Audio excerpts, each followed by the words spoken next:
the subject that I suggested, and Justin and I spoke very briefly about, is individuality and its place in the spiritual life and in the communal life and in the relationship with a teacher, which I think is not very much discussed.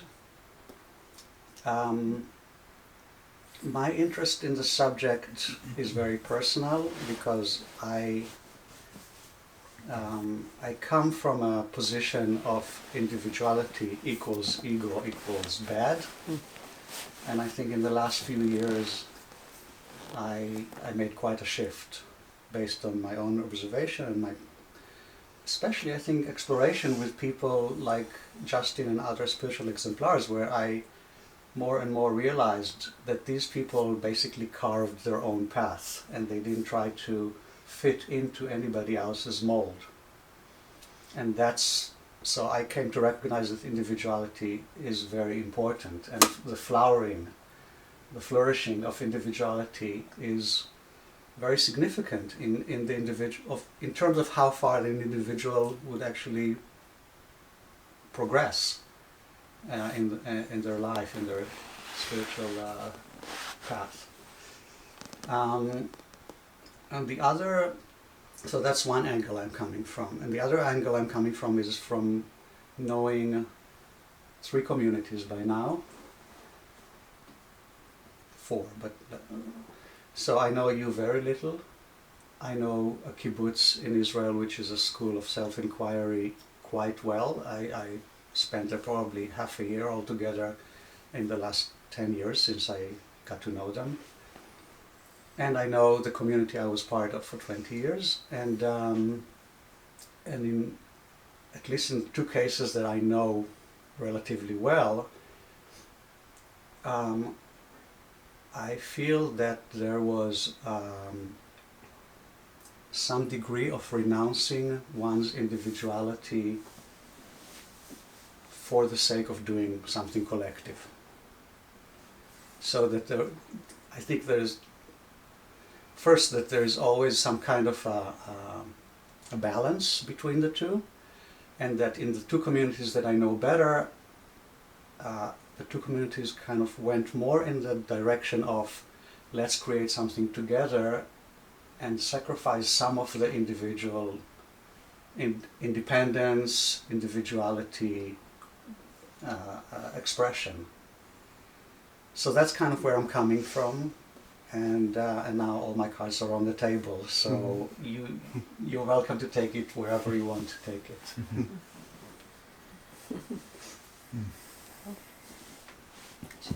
I have a thought right off about the words that Amir just used of sacrifice and renounce, which hit me as like kind of intense words, and I don't see that I have been asked in any way to renounce or sacrifice my individuality. I feel more like I think that there is a challenge in living with a group of people and having so many, being surrounded by people a lot of the time, and I think there's definitely a challenge and something to grapple with in terms of me expressing my individuality versus some attempt that I make to fit into what's going on. But those words of sacrifice and renounce feels to me like something is imposed maybe on the outside, that as a you should do this, or this is how it is, or something. And I feel like the challenge that I have is really more like me with myself. Like, do I have enough courage to express my individuality, even if I may not see it, whatever it is, being expressed by other people around me in the way that I would, that I feel it, in myself. So, my first thoughts. You have a hobby. You play pickleball. Yes. Right. Do you ever feel like when you go to play pickleball, you're pulling away, or there are people thinking that you're pulling away? Yes. Okay, well that would be... Yes, so that's what I feel like I have to grapple with. I mean, no one is telling me not to play pickleball. It's a Saturday, it's going to come up tomorrow, right? oftentimes on Saturdays, it's not a rule, but oftentimes people get together and do work projects on the land. And Saturday mornings happens to be one of the times that the pickleball club meets, you know.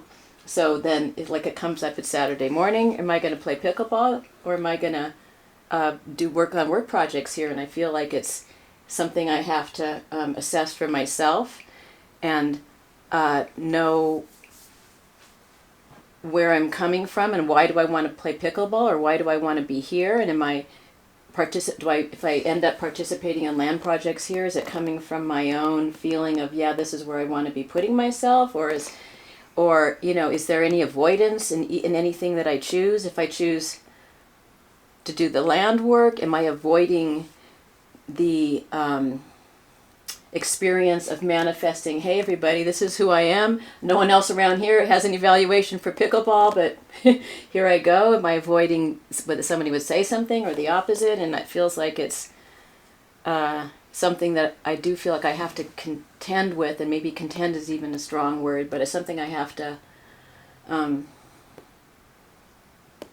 work with some regularity because of this situation that I'm in, that there's people around me and that there's a lot of times people are doing something together, but it feels like it's, like I have to figure that out for myself, and to just extent that I can be honest with myself, proceed. Mm-hmm. That's interesting because I'm hearing in what Renee is saying, that there's like a, first there might have to be a question of what do you value in individuality, and what is the benefits of that, or the direction that might take a person in life, and why was it given? That question almost has to be answered first, as I'm hearing Renee say that she's sorting this out, this staying true to her interests and her individual affinities, while also trying to fit harmoniously and work with other people and be together with friends and find that balance. So I'm kind of thinking about that, and looking around, like how we're all so different, that we have been given individual life, we've been given individual bodies and affinities and certain types of intelligence and emotional capacities and talents and all kinds of things, and then we're deposited in life, and we've been given the environments, the unique environments, even if there's a lot of crossover, there's all of this unique experience that we've all collected, which has directed our development and in our individuality. And then here we are deposited at a point in life where there might be another experiment that has something to do with possibly dissolving and going into a oneness, and like how does that fit? And I think it's part of the riddle, and that value of what is the gift? What gift have we been given to make use of? It must fit into and under this greater gift possibility of human life, of being able to recognize and be aware of and conscious of what's enlivening us, what's giving us this breath and these thoughts and these feelings, and to be able to merge with that, so I think that's the beauty of this study that I feel I've undertaken, that there is a working with this individuality, that is where we start. What do you got on board? Who are you in this moment? Where did that come from? Is it actually you just because you're having those thoughts? And examining that and finding out what it is, and that's our material. Like without that, if we were to relinquish that or give it up before we had examined it and understood it and decided where we stand with it, then it would be a tragedy, and it would be an affront to the creation, that it gave us this unique something, this unique little tiny speck that's part of the whole, but it's still this speck with the color that we've been given. And so I do think that it's not a simple answer, or exploration, but those are some of my thoughts on it. Yeah, where I go with that is like I agree that we're unique experiments on the part of the Creator, and we're given individual life, and it must be that the spiritual return, the spiritual unfoldment must encompass that individuality in some way. The thing I find interesting is like the thing Renee was describing, like the thoughts and hesitations, or second guessing about going to pickleball or being part of a work project. Like as part of the individual attributes that we have, we also have we bring on or adhere to ourselves individual obstacles, individual impediments, individual protections.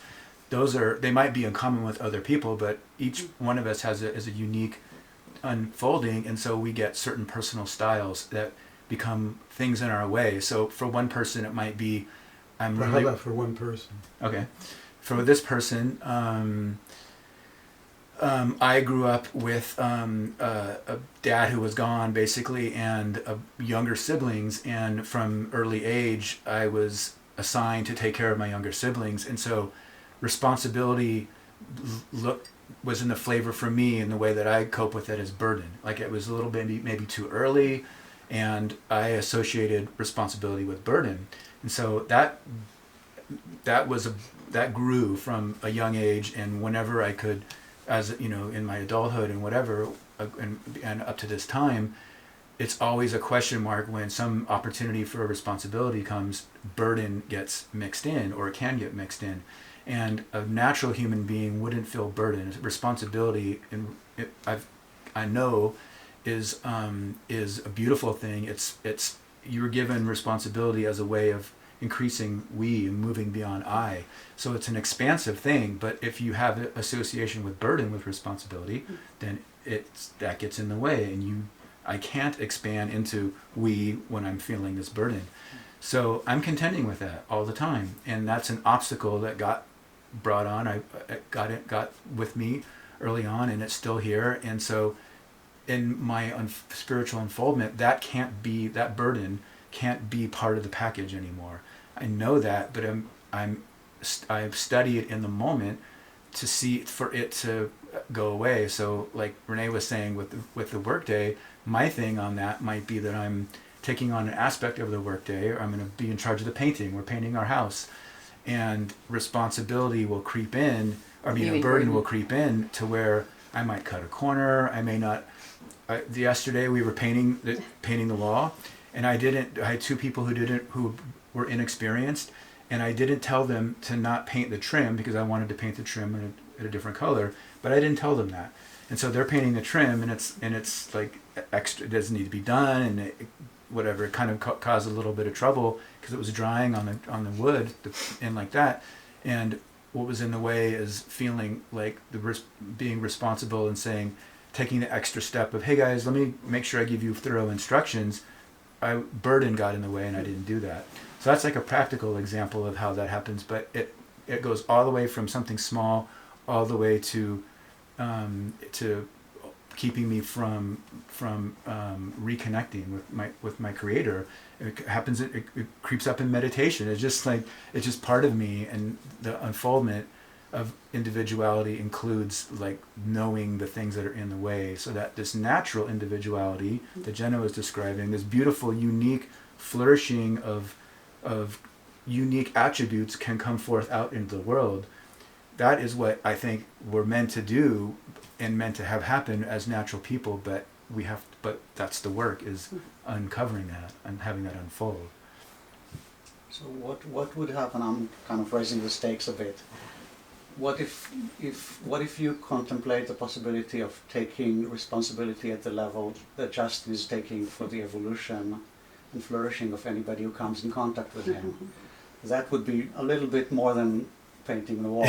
Yes. So what about that? That's a great question. I think that's really the essence question, is that as our level of caring and as our capacity to care for more and more people or more things, or a bigger, expanded caring, our responsibility increases. That's a beautiful thing. That is what I think we're here to do, is become, we call this the school for servants and heroes. It's like that is being a servant in that way.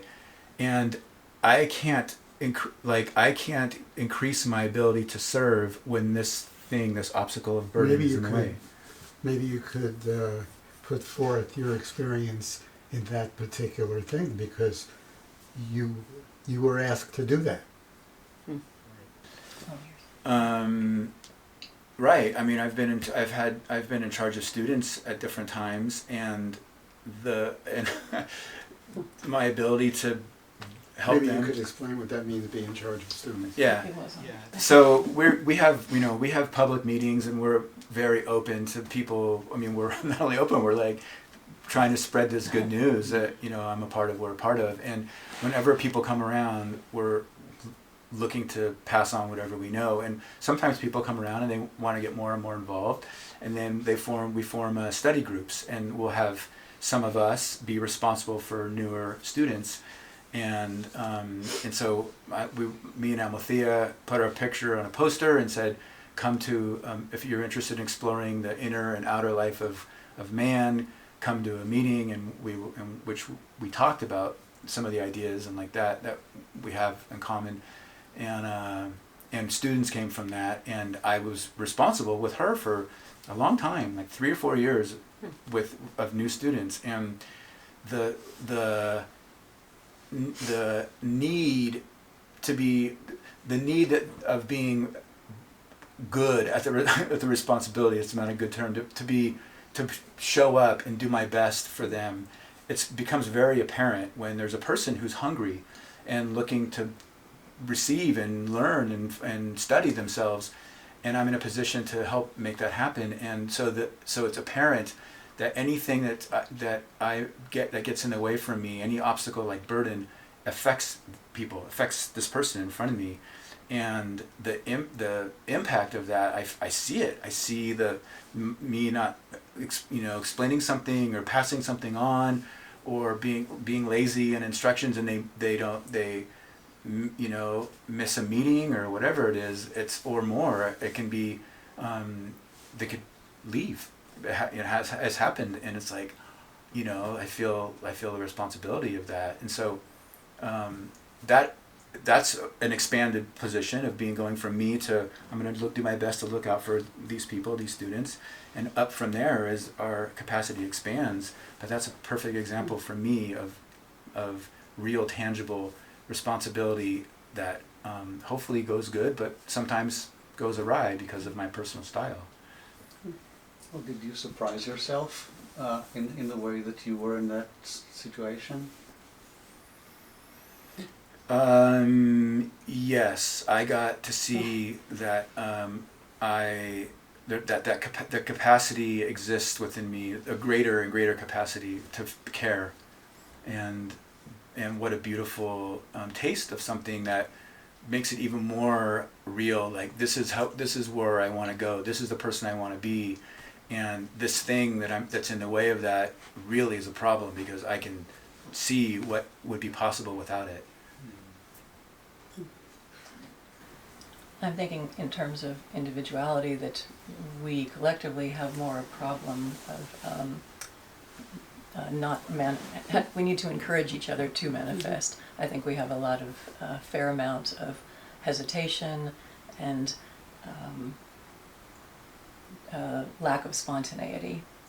So I'm thinking for myself, say we're going to play music together tonight, and I love to sing, I love to play music, alone, anytime, anywhere, happily. And then I get there, and I have all my papers with me, I have all the songs that I want to sing, that I want us to do together, and I get there, and maybe I get there and somebody's already playing some blues or something, and then stops, okay, what's next? And I have my whole bag of tricks, but more likely than not, I'll shuffle through them and wait for somebody to either invite me why don't you sing a song? And I'll be like, oh, okay, maybe, oh, or I'm not ready, or what, you know, some bullshit, maybe, or I do it, and it's wonderful. Like, that's what I want, is to manifest. But maybe it's from my personal style, from childhood, only child, being, you know, whatever, shy, scared of people, that there's a remnant of that, even though I know I'm surrounded by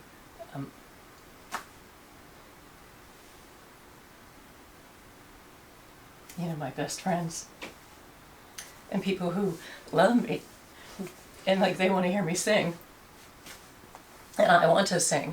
So my God, what is how do those two things equal me sitting there not singing? Like that's it should be unacceptable. It feels that's you know, a tragedy with a small t for a human life. Because yeah, I'm a unique experiment on the part of the Creator. The Creator gave me, you know, a voice, and somehow the desire to. This is one way I have to express myself. So anyway, that's sort of peace for me. But I think that's more often we have to be, you know. Do you want to sing? Like, we need to do that for each other, whatever the thing is. Knowing somebody harbors a secret desire, you know, she wants to play pickleball. Maybe somebody else does too. Maybe somebody else has, they want to do ceramics, you know, they'd like to try something. But anyway, you get the idea, a little hesitation.